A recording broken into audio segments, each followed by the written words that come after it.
बिस्मिल्लाहिर्रहमानिर्रहीम। अस्सलामु अलैकुम। उम्मीद करते हैं आप सब खैरियत से होंगे। आज की वीडियो में इंशाअल्लाहुल अज़ीज़ आपको एक बहुत ही मुस्तनद और मुजर्रब वजीफ़ा बताएंगे जो आपने ज़िलहज्जा की पहली 10 रातों में करना है। ये अमल हज़रत अली रज़ी अल्लाह तआला अन्हु ने एक आदमी को अनायत किया था और उस आदमी ने इस अमल को किया और उसकी जो भी मुराद थी वो एक ही रात में पूरी हो गई। अलगरज इस वजीफा के ज़िमन में एक बहुत बड़ा किस्सा है जो यहाँ पर मुख्तसरन बयान किया जाएगा। ज़िलहज्जा की पहली 10 रातों का वजीफा है, आपने रोजाना 3 बार इस दुआ को पढ़ना है। इंशाअल्लाहुल अज़ीज़ इस अमल की बरकत से आपकी जो भी मुश्किल से मुश्किल हाजत होगी वो हल हो जाएगी। इस वजीफा को करने के लिए यकीन कामिल शर्त है। वजीफा बताने से पहले आपसे गुजारिश है, अगर अभी तक आपने हमारे चैनल को सब्सक्राइब नहीं किया तो सबसे पहले हमारे चैनल को सब्सक्राइब कर लें ताकि आपको हर नई वीडियो बाआसानी और सबसे पहले मिलती रहे। सामीन किराम, आज जो आपको अमल बताया जा रहा है इसके ज़िमन में हज़रत अली रज़ी अल्लाह तआला अन्हु का एक तवील वाक़या पेश किया गया है जो कि यहाँ पर मुख्तसर करके आपके साथ शेयर किया जा रहा है। हज़रत अली रज़ी अल्लाह तआला अन्हु अपने बेटे हज़रत इमाम हुसैन बिन अबी तालिब रज़ी अल्लाह तआला अन्हु के हमरा तवाफ करने हरम में गए तो वहाँ आपने कुछ मनाजात की आवाज़ें सुनी जो कि ये थीं, ऐ वो ज़ात जो तारीकियों में गमज़दा की दुआ कबूल फरमाता है, ऐ वो ज़ात जो बीमारियों के साथ गम और बला को दूर करता है। तेरे ग्रोहों ने काबा और हरम के गिर्द रात गुजारी और मैं दुआ कर रहा हूँ और चश्मे इलाही नहीं सोती है। अपने फजलो करम के सदका में मेरे गुनाहों को बख्श दे, ऐ वो कि जिसकी बख्शिश की तरफ लोग इशारा करते हैं। अगर तेरी माफ़ी गुनाहगार की जानिब सबकत न करे तो कौन है जो गुनाहों पर बख्शिश करे।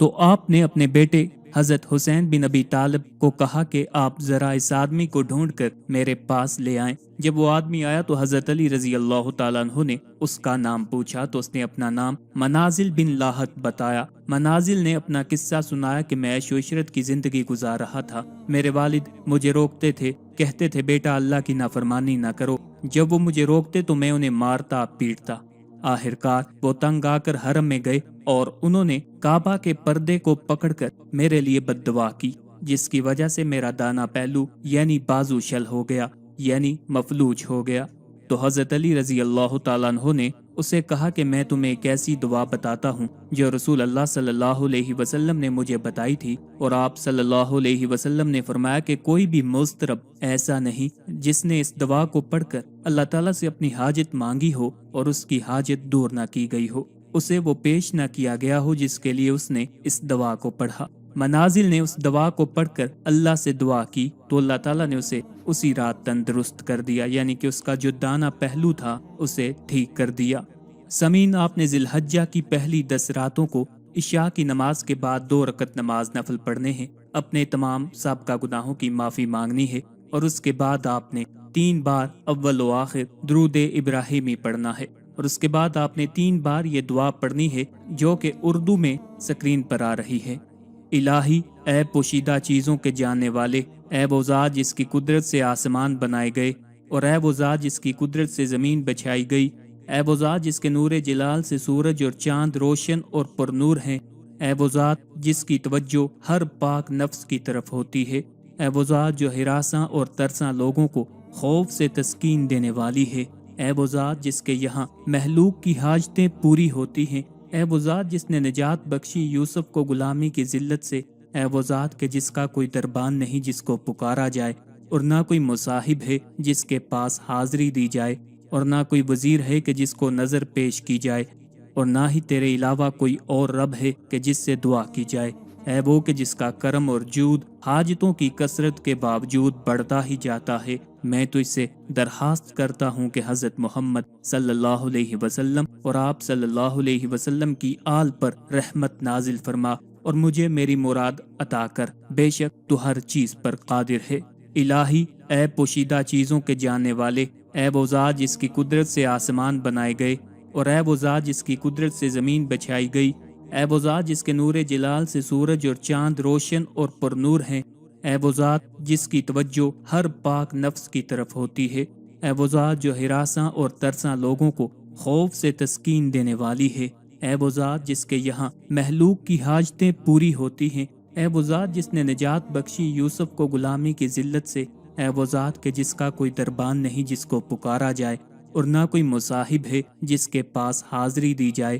اور نہ کوئی وزیر ہے کہ جس کو نظر پیش کی جائے، اور نہ ہی تیرے علاوہ کوئی اور رب ہے کہ جس سے دعا کی جائے۔ اے وہ کہ جس کا کرم اور جود حاجتوں کی کثرت کے باوجود بڑھتا ہی جاتا ہے، میں تو اس سے درخواست کرتا ہوں کہ حضرت محمد صلی اللہ علیہ وسلم اور آپ صلی اللہ علیہ وسلم کی آل پر رحمت نازل فرما اور مجھے میری مراد عطا کر، بے شک تو ہر چیز پر قادر ہے۔ الہی، اے پوشیدہ چیزوں کے جاننے والے، اے وہ ذات جس کی قدرت سے آسمان بنائے گئے، اور اے وہ ذات جس کی قدرت سے زمین بچھائی گئی، اے وہ ذات جس کے نور جلال سے سورج اور چاند روشن اور پر نور ہیں، اے وہ ذات جس کی توجہ ہر پاک نفس کی طرف ہوتی ہے، اے وہ ذات جو ہراساں اور ترساں لوگوں کو خوف سے تسکین دینے والی ہے، اے وہ ذات جس کے یہاں محلوق کی حاجتیں پوری ہوتی ہیں، اے وہ ذات جس نے نجات بخشی یوسف کو غلامی کی ذلت سے، اے وہ ذات کہ جس کا کوئی دربان نہیں جس کو پکارا جائے، اور نہ کوئی مصاحب ہے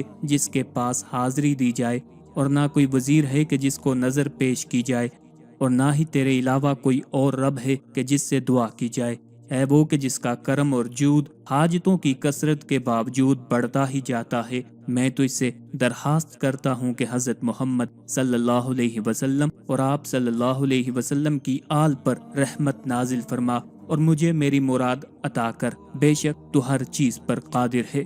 سامعین، جب آپ نے اس دعا کو 3 بار پڑھ لینا ہے تو آخر پہ آپ نے 3 بار درود ابراہیمی پڑھ کے اپنی حاجت کو بارگاہ خداوندی میں پیش کرنا ہے، اور اس عمل کو یقین کامل کے ساتھ کرنا ہے۔ جو بھی جیسی بھی آپ کی حاجت ہے، مثال کے طور پہ آپ پسند کی شادی کرنا چاہتے ہیں، یا آپ کے والدین آپ کی پسند کی شادی کے لیے نہیں مان رہے، یا والدین اپنی اولاد کے لیے اس عمل کو کرنا چاہتے ہیں اور اپنی اولاد کے لیے اچھے رشتے کی تلاش میں ہیں، یا پہاڑ جتنا آپ کے سر پر قرض ہے جو اترنے کا نام نہیں لے رہا، یا غیبی طریقے سے آپ مال و دولت اور روزی چاہتے ہیں، یا آپ اپنی جاب کی تلاش میں ہیں اور آپ کو نہیں مل رہی، تو الغرض آپ کسی بھی جائز اور نیک مقصد کے لیے اس عمل کو کر سکتے ہیں۔ انشاءاللہ العزیز حضرت علی رضی اللہ تعالیٰ عنہ کے بتائے ہوئے اس عمل کی بدولت جو بھی آپ کی حاجت ہوگی، جس طرح کی بھی حاجت ہوگی، وہ بارگاہ خداوندی سے حل ہو جائے گی۔ اس عمل کو آپ ذی الحجہ کے علاوہ عام دنوں میں بھی کر سکتے ہیں، یعنی عام دنوں میں آپ کسی بھی نماز کو ادا کرنے کے بعد اس دعا کو 3 بار پڑھ کر بارگاہ خداوندی میں اپنی حاجت پیش کر سکتے ہیں۔